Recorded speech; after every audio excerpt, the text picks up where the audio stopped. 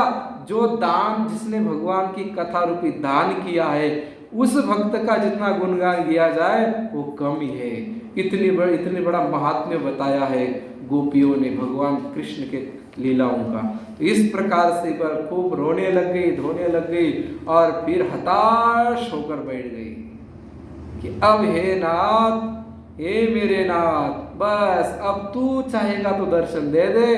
हम तो अब हताश हो गई, चारों तरफ ढूंढ ढूंढ के थक गई, लताओं बेलाओं को सबको पूछ के थक गई। और फिर मन में एक डर भी लगा उनको, अरे इस अंधेरे में यदि कन्हैया दौड़ता रहेगा, पैर में कुछ नहीं है, कांटा लग जाए, कंकर लग जाए तो उसके पैर तो बहुत कोमल है, इसलिए वो भी डर रहा और फिर अपना प्रयास छोड़ दिया। भक्त जब प्रयास करना छोड़ देता है तब भगवान मिलते हैं। यदि प्रयास करता रहेगा कि राम राम राम राम राम राम राम राम, या पूजा पाठ करता रहेगा या यज्ञ आदि करता रहेगा, प्रयास करने से भगवान मिलते नहीं है। ये गोपियां सिद्ध करती है। गोपियों ने कहा हम रात भर भटकती रही, प्रयास करती रही, परंतु कहाँ, बाहर ढूंढती रही, बाहर भगवान नहीं मिलते। और फिर गोपियों ने विचार किया, अरे अपने अंदर से प्रकट होने वाला जो है उसको भीतर ढूंढना चाहिए। एक सुंदर भजन है मारवाड़ी, चालो रे सखिया आपा गिरधर ने ढूंढा, आय मिले तो आपा। कितना सुंदर भजन है, आप लोगों को पता होगा नहीं है? मारवाड़ी भजन है, स्वामी जी महाराज बहुत गाते थे। उधर हम बीकानेर साइड में जाते हैं ना, उधर मैया भैया बहुत गाती, इतना सुंदर है। और इस प्रकार से उन्होंने फिर अपने आप को भगवान के समर्पित कर दिया, आंख बंद करके भीतर श्वासोच्छ्वास राम राम करने लगे, भीतर ही भीतर। और फिर उस राम नाम की धुनी से भगवान कृष्ण प्रकट हो गए। बोले रास बिहारी लाल की। और इस प्रकार से भी भगवान प्रकट हो गए। अब प्रकट होने के बाद में उनकी बहुत बातचीत होती है।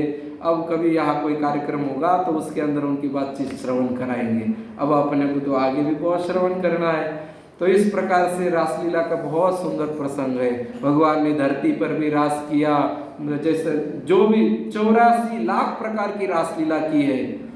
मयूर जैसे नृत्य करते हैं, मयूर जैसा नृत्य किया, कबूतर जैसे गुटरू करते वैसा रास किया, हवा में जैसे पक्षी उड़ते वैसा रास किया, और पानी में रास किया है, धरती पर किया, चंद्रलोक में किया, और अनेक लोकों में भगवान ने गोपियों के साथ रासलीला की है।